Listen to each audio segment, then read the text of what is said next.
Rockport from going into debt was the coring business. In fact, the business was more successful than the fish market, which was surprising considering it's on the shore. Before workers started selling granite, Rockport was part of Gloucester. Rockport, as you may have figured out, got its name because of the granite found in the land. Quarrying changed Gloucester from an extremely poor and underdeveloped town to a prosperous one.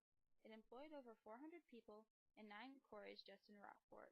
Quarrying is taking the granite out of the land by cutting or blowing it out, creating large craters. The granite extracted from the ground was cut and used for paving blocks, curbs, stones, for building or ornamental pieces. This specific granite was high quality compared to places all around, so was at high demand. People raved about its beautiful texture. The name halibut point originally comes from the name halibut, referring to the hauling of sails to export the granite. Because of its location on the shore, the wind directions changed fast and continuously, causing you to have to haul your ships over to Maine. Over time, the name was just changed to Halibut Point State Park. To get the granite out of the ground involved some main tools. The problem with these tools is because of the time era, these blocks of granite were moved by either hand or oxen. Each cubic foot of granite weighed approximately 168 pounds.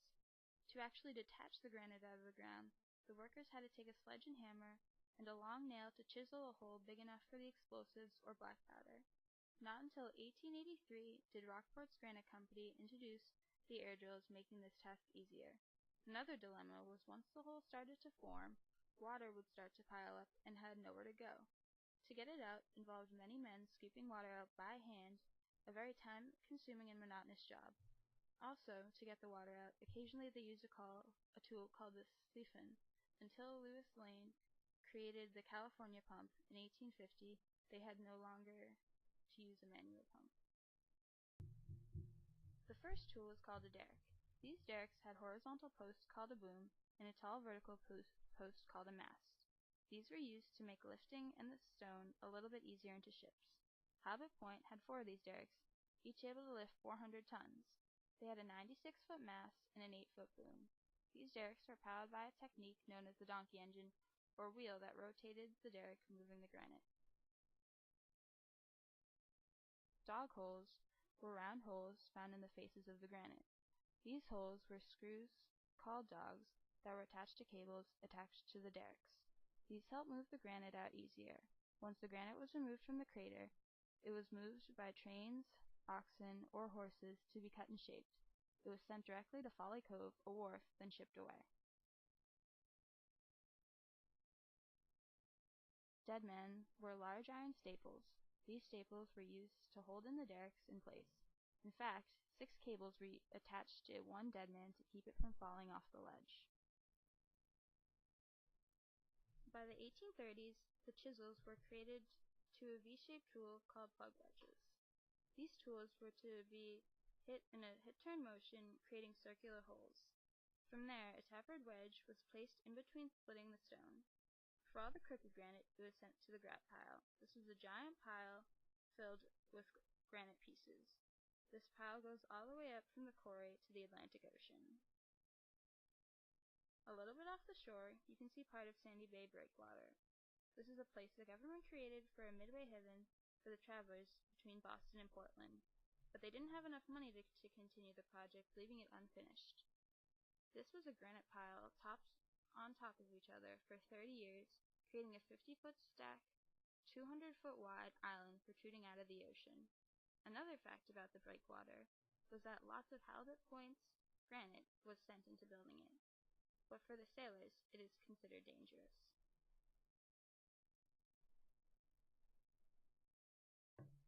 In the 1880s, steam drills were invented. This helped smooth cut the granite and create deeper holes. In the long run, the deeper holes created larger pieces of granite. In 1910, the Rockport Granite Company, whom was the quarry's owner, got a steam engine named Nello, which brought granite from all the way to Folly Cove, and the stone was carried to markets all over the hemisphere. Bollards were used to secure the ship and placed on shores. Most of the boats that tied their lines to the bollards also carried granite throughout the hemisphere. This granite was used into building bridges, tunnels, building warehouses, and monuments all over. Some of the granite, even went to Havana, Cuba, Vallejo, and Chile.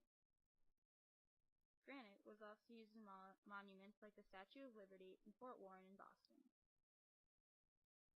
The Cape Ann Granite Company was owned by General Benjamin Butler. He was part of the Massachusetts House of Representatives and then became the governor of Massachusetts. And his home in Gloucester was considered the home base for the Granite Company. Orange-brown granite, called steam-faced granite. This color is actually rusted, caused by the water seeping into the cracks in the granite. In the 1880s, this was ugly compared to the other granite colors, but once the 90s came, it became popular. It was used for things like outside buildings, steps, and trimming. For it to be considered beautiful, it had to be polished at a very high gloss. It wasn't until 1920 that the granite was replaced by concrete, ending the age of quarrying. Once it ended, the land was scarred with these craters and naked with no forests, just left with the derricks. This workspace eventually healed, the trees grew back, and 100-foot or greater holes were filled with water over the years, creating a pond-like appearance. This created the beautiful halibut point we know today that people visit. Finally, in 1981, Halibut Point became an official state park where people can go on scenic walks to the sea or around the quarry. Kids run around climbing the big piles of rock and the caves inside the grout pile where there are huge holes of granite. All ages go swimming once the water comes close to the shore. This no longer helps Rockport out much economically because being a state park, it's free, but it teaches us how Rockport was created.